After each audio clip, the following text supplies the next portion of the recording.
Good afternoon. How's everyone doing? Fantastic. Welcome. We're happy to be here. Really looking forward to the conversation this afternoon. Seems like a little bit smaller audience. We may have a few others that kind of filter in last minute, but would strongly encourage you as we're going through today, please ask questions. Let's keep this conversational. If there's anything that you want to add or any questions you have, please feel free to jump in. So, given that we only have about 25 minutes, I want to get things kicked off here early. So I'll go through just a brief introduction before we jump in, and we'll let Shekhar do the same. So my name is Orson Lucas. I'm a managing director with KPMG. I've been focused for the majority of my career on data privacy and information governance, which is really where you'll see a lot of my focus in this conversation. But there's some interesting, there's some interesting overlap with consent, which is a big part of data privacy and how it's operationalized under a couple of the key regulations that we'll talk about. And certain areas like identity and access management, which is really where I know a lot of you focus. So we'll talk a little bit about that overlap here today, but a lot of this will be really focused on looking forward into how you start to, some of the models that we're seeing around monetization, and start to plant a kind of a seed of thought in your brain as to how that fits in with the types of things that you do. So Shekhar, do you want to?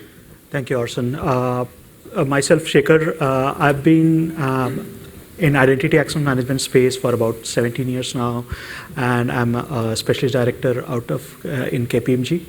And today we are going to kind of, a lot of us who are dealing with consumer identity and access management have this whole idea of having consent as a very important part of building the platform.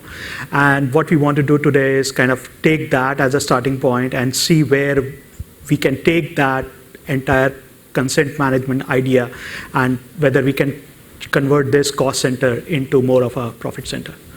Great, thank you. So with that, we'll jump right in. I'm not going to spend too long on setting the stage, but I think it's helpful just to provide a little bit of context. So, I'll maybe start with the second one on here, which is data is a new power. You've all probably heard the phrase data is a new oil. I think it was James Hamby or something Hamby, Clyde Hamby had raised that as a kind of an idea. There was a TED Talk about a year or so ago, though, that I think probably provide a little bit more accurate analogy, which is data is a new nuclear power.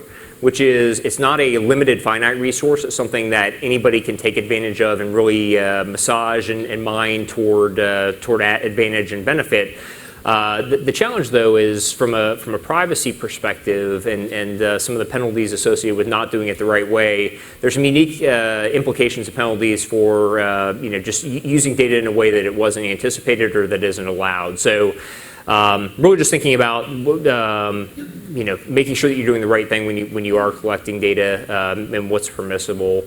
There's also a pretty significant amount of data sprawl for most of our clients as well. So as we go in, we're dealing with a lot of legacy data. We're dealing with a lot of clients that collect all kinds of data.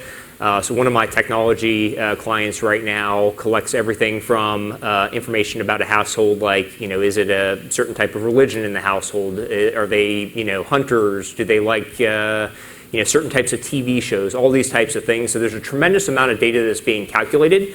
In some cases, maybe not necessarily for direct purposes, which is a problem under some of these regulations as well. But to the extent that it is permissible, it allows for a lot of value-based services primarily focused on marketing. So, and that actually speaks to the third point, which is data hoarding is something that we see in a lot of companies as well. And there's this concept of toxic data that goes along with that, which is at some point, data actually becomes more of a liability for you from a retention standpoint, an e-discovery standpoint, things like that, if you retain it for too long. But there's a lot of thoughtfulness that goes into, as part of a good privacy strategy, what you're keeping and what you're not keeping. Similarly, they're spun off this role. The concept of a data custodian has been around for a number of years, but really has evolved into something that's more rigid and more formal now in a lot of organizations. Really around the areas that we talked about. So, making sure that you have the right governance in place around the data that you're collecting. You're making sure that you're maximizing value while minimizing data risk associated with the data as well. So, in other words. Limiting some of the purpose and use while you're protecting the information. And then finally, around protecting the information itself. So when you think about traditional information security, the more information that you have, the more difficult it is to protect at the right level, and that's where identity management certainly comes into play. And then finally, from a human perspective, so when you think about, and I realize I kind of started things off, so I'll maybe take a quick step back. A couple of the biggest privacy regulations that are out there right now, the General Data Protection Regulation, or GDPR, protects European citizens of really any European citizens. So that may be employees, that may be customers. In the US, you have the California Consumer Privacy Act, which has been passed and goes into effect January 1st of next year, which only provides those same types of rights for consumers, not necessarily for employees. So it's very individual-centric, and it's all about providing individuals ownership and flexibility in the way that they provide consent for and the way that you're able to deal with and manage their data. So there's a few kind of trends that we see, I think, that play into some of the different models that we'll talk about here momentarily around basically monetization of consent. The first is you see a lot of cases where individuals accept free services in return for sharing data. So think about customer loyalty programs as an example, where you're providing a lot of information about your household that's tracked and monitored, and the idea is that you get some maybe limited discount at a grocery store, for example, but the store is able to do a lot of analysis around your data and help to either better market to you or help to better segment you as a customer. The second one, so improving engagement with service providers. So you think about a lot of the tech service providers out there, the Google, the Facebook, others, very targeted ads right now, something that's been a part of their strategy. That changes a bit under these privacy regulations, and I'll talk more about where and how specifically that changes. The third one, the human response to data breaches has been pretty fickle. So, I think everybody would agree, and it's commonly accepted that data breaches at a minimum have a reputational impact. There's been a lot of quantification around what the stock price impact is and monetary implications around things like Equifax, Target, a lot of the other big breaches that have happened over the years. But what's happened is, from a security standpoint, since there's really no such thing as absolute assurance around security, that it's not a matter of if, it's a matter of when, right? Which seems kind of cliche for people who've been in this space. But from a response standpoint for consumers, what that means is that they're starting to get a little bit jaded, I guess, to data breaches and what that really means for them. So, I'm not going to ask for a show of hands, but it's been a pretty low show where I've asked this question in other conferences, which is, for the Target data breach, Wendy's, others, have you stopped frequenting those locations? The answer is generally no, but you may just be initially a little bit more cautious about what and how you share your data. And then finally, the growing focus from threat actors on high-value individuals, like administrators and executives, so spear phishing emails and more focused attacks on those individuals as opposed to just broad-based emails and kind of a shotgun approach. So from a privacy standpoint, it means it has some unique implications in that the more information that you're collecting, where that information is stored, how long you're storing it for, and what you're doing with it, both has the potential to expose the organization to an increased level of attack, or alternately, in the event that an attack is successful, increases the level of monetization potential for the threat actor as well. So with that, I'll turn it to Shekhar on a couple slides here, and then we'll jump back into a few of the common models that we're starting to see around monetization for consent. Thanks. Jumping onto the whole, introducing the whole idea of self-sovereign identity now, it's not a new concept, and that's where we are kind of bringing out the idea of that it has been around for a long time. People have been thinking about it, be it with certificates, where in some of the initial ideas were around using certificates as the store of user information that can then be shared with the servers or the service providers. Going on to card space, right? Again, not a lot of information at this point around that, but that was again designed for something along this line, and so on and so forth, where now we are talking about the whole idea of having this information on your distributed ledger, and there are a lot of work being done around that that is coming into the picture at this particular point. And then moving on, just to kind of introduce the whole idea of consent lifecycle, where the idea is that how are we typically handling these consents as a part of our overall identity lifecycle, and making sure that this information is then kind of being used correctly as a part of your overall record lifecycle, where the data or the information is being generated, and then it goes into some sort of a record lifecycle where then the consent comes in from the customer, and that drives how the information is then being shared or retired. And if there is an additional impetus of right to be forgotten, which is what some of the guidance is coming out of the GDPR, that flows into and ensures that the data is being retired properly. Thanks, Shekhar. So this is really where we kind of get into the meat. And again, welcome any questions as we're walking through this, or we'll certainly hold a couple minutes at the end as well.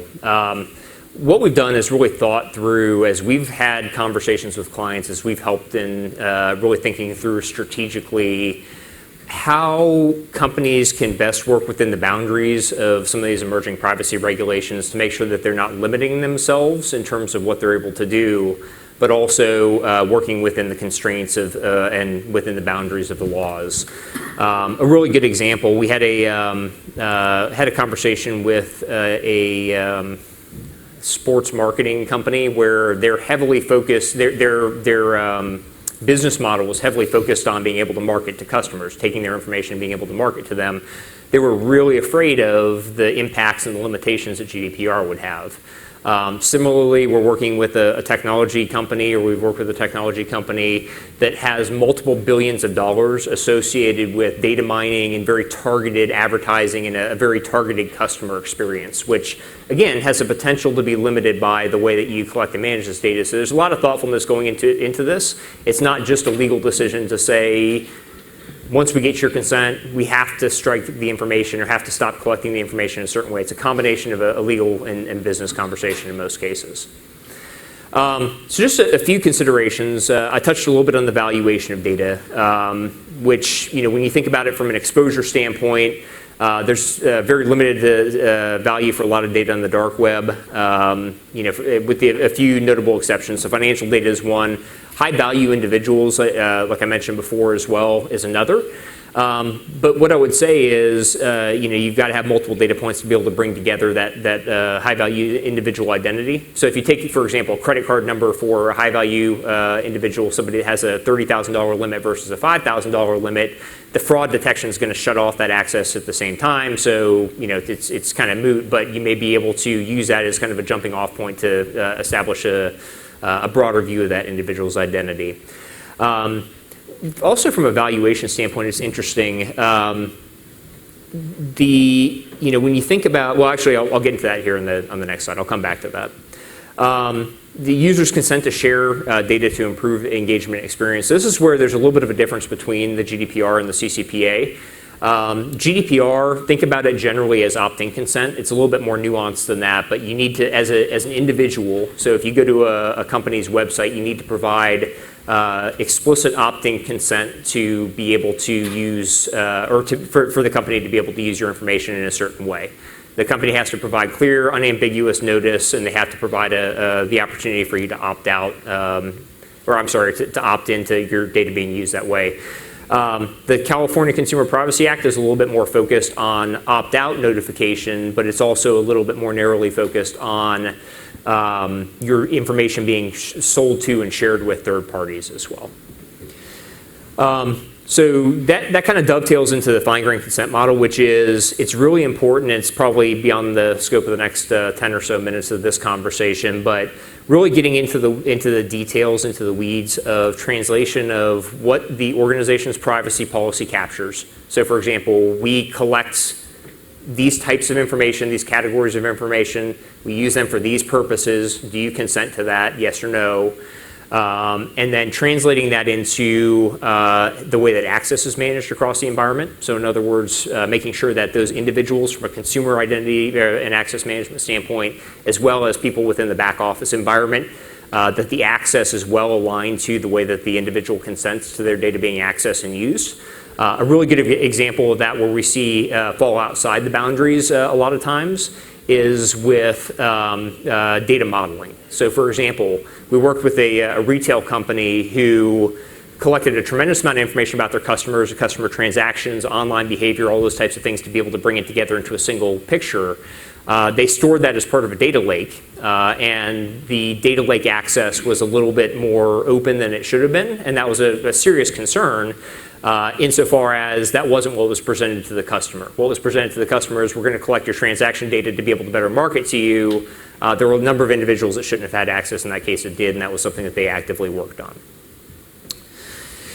So I'll touch now on a few of the more common models that we see here, and just maybe a few examples of these as well. Some of these may be familiar, some of these may be a little bit more unique. And as a matter of fact, the last one that we'll touch on is something that's so unique that I think is really emerging conceptually right now, but hasn't really been played out in practice. But I think there's a very real potential to go that way based on some of the trends that we've seen. So the first area, the first model that I'll talk about is transaction value based. So when you think about airlines, credit cards, banks, those types of things, that they're really the monetization model is heavily based on things like comments and likes. In the example of Facebook or Twitter or LinkedIn, things like that, they're heavily tracking that. Or usage data as well. So for example, the more that you use a credit card, you start to rack up points, and you're able to use those towards something else. So it's heavily based around the value of the transaction. From a regulatory enforcement standpoint, there's nothing that, under the GDPR that or the CCPA that necessarily limit these. However, there are some unique kind of considerations. So one of those is around non-discrimination, which under the CCPA is explicitly called out. So in other words, organizations are not able to discriminate on certain types of services based on your opt-in or opt-out notification. Under the GDPR, it's implied, but maybe not quite as explicit. But certainly a consideration as you start to think about the way that these are rolled out. These programs this model is pretty well understood. A lot of organizations have been using this for a number of years. But the actual valuation of the data custodian has a very high level of ability to influence what the data valuation is. The tiered cost model, so again, this concept of discrimination or non-discrimination comes into play very heavily. Think about an example here like an internet service provider. So for example, if you sign up for an ISP services and you get two options. One is click here for opt-in notification. We're going to use your data in these ways. Click here to agree. And if you agree, then you'll receive a lower cost of service. Or alternately, if you don't agree, we're going to throttle your bandwidth, but you'll pay the same thing. That's actually, again, explicitly prohibited under the California Act and implicitly prohibited under the GDPR. But it is something that requires a good bit of change around the way that a lot of organizations are dealing with consent, or at least have done that historically.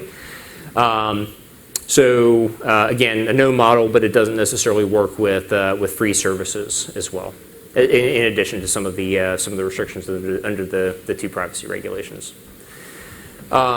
The third is more as an experience enabler. So when you think about really the ability to get extra information. So for example, if you go to Ticketmaster and you sign up for you provide location services on your phone to say, I'm at XYZ location, I may get some additional offers.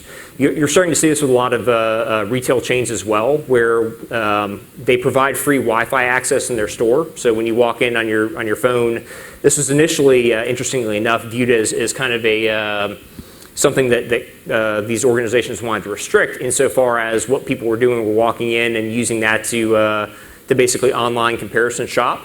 What they figured out, though, was they could actually, insofar as they provide the appropriate notice and they get the appropriate consent back from the customer, they can actually triangulate that very granularly within the store that individual's location data to see how long they're staying in certain areas, which areas that they're shopping in, and in certain cases to provide targeted marketing and advertising to that individual as a result of that location data. So these are some of the things I think that we're seeing that are, historically has never been a problem, but as organizations start to get more and more creative and more kind of focused on a better overall view of the customer from a customer identity and access management standpoint, but also to be able to better market to and to derive value from that customer relationship.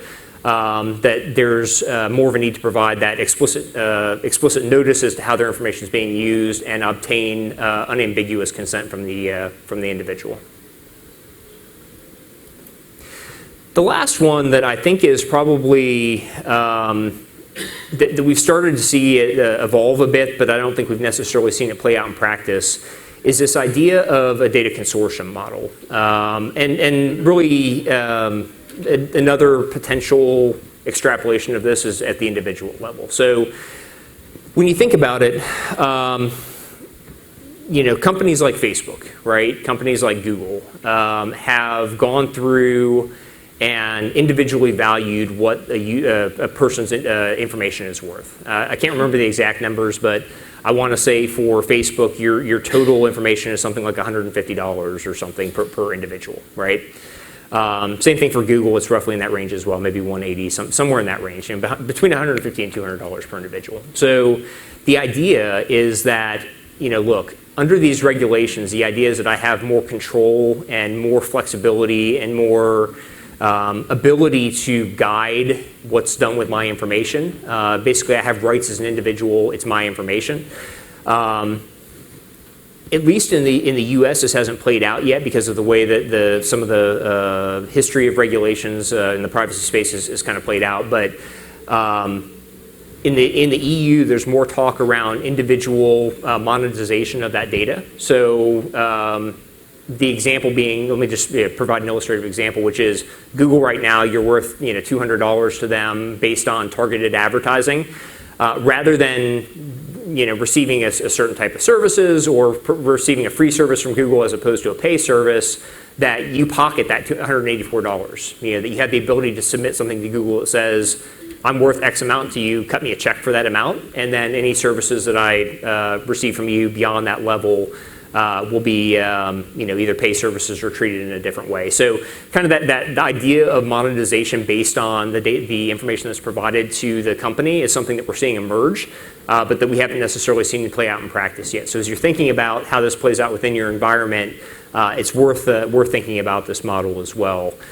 Similarly, and really what this slide is driving more toward is this idea of a consortium, which is maybe individually you don't necessarily have the ability to direct or empower yourself in that respect, but as a collective of individuals, you're able to start to pool some of that data and have kind of collective bargaining power around that.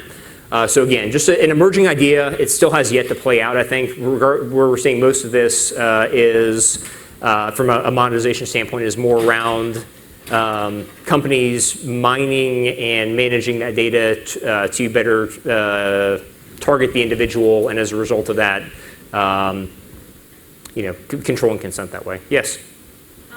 One of the nice things about academia is we get to test a lot of these operational models before we have to worry about money. Mm-hmm. Because, of course, money is terribly icky, and academia doesn't like to admit that it exists.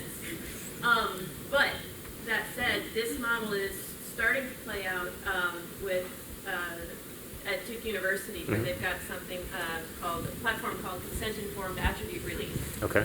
which is giving users that control over what information the university releases about them to service providers. It's an open source platform, so anyone can actually be playing with something like that if they want to see how it would work and how they could adapt it to a more commercial model. Yeah, no, so for those of you who didn't hear, because she didn't have a microphone, she said that Duke University is already playing with something like this. It's open source, so anybody can access it and kind of get an idea of what that looks like. So yeah, no, it's a great illustrative example as well. So these ideas are starting to emerge. I think that we're at a really interesting inflection point for data privacy at a very macro level right now in terms of what that means for individuals, what that means for companies. We'll only see that continue to evolve. I think there's probably about a dozen and a half, close to a couple dozen other states right now that have privacy laws that are they're in the various different stages of passing right now. Some of which are very similar to California, some of which are very different in terms of what they cover and the types of rights that they provide. So this is a really kind of an interesting space, one that I'm passionate about, and I think one that has some interesting implications. So just to close, and then we'll maybe leave maybe a minute for actually, I'll pause here. I know we only have about 10 seconds left or so, but I'm sure for those that want to stay for another minute or two, I'm more than happy to answer any questions. Any other questions, comments on the on what we walked through? I actually have one. Yes. So very nice presentation. Thank you. One of the things that we learned recently from Apple is like, a proactive approach of, an alternate email ID and, the level at the OS level, iOS level, for users to remove the information and kind of, give a canned sort of information, right?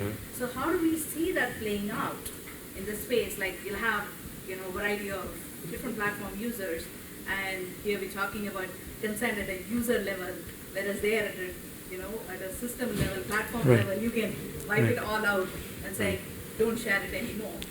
How do we see that evolving into the identity security space? If you say all that I know about you is your email and mobile, how does that play out?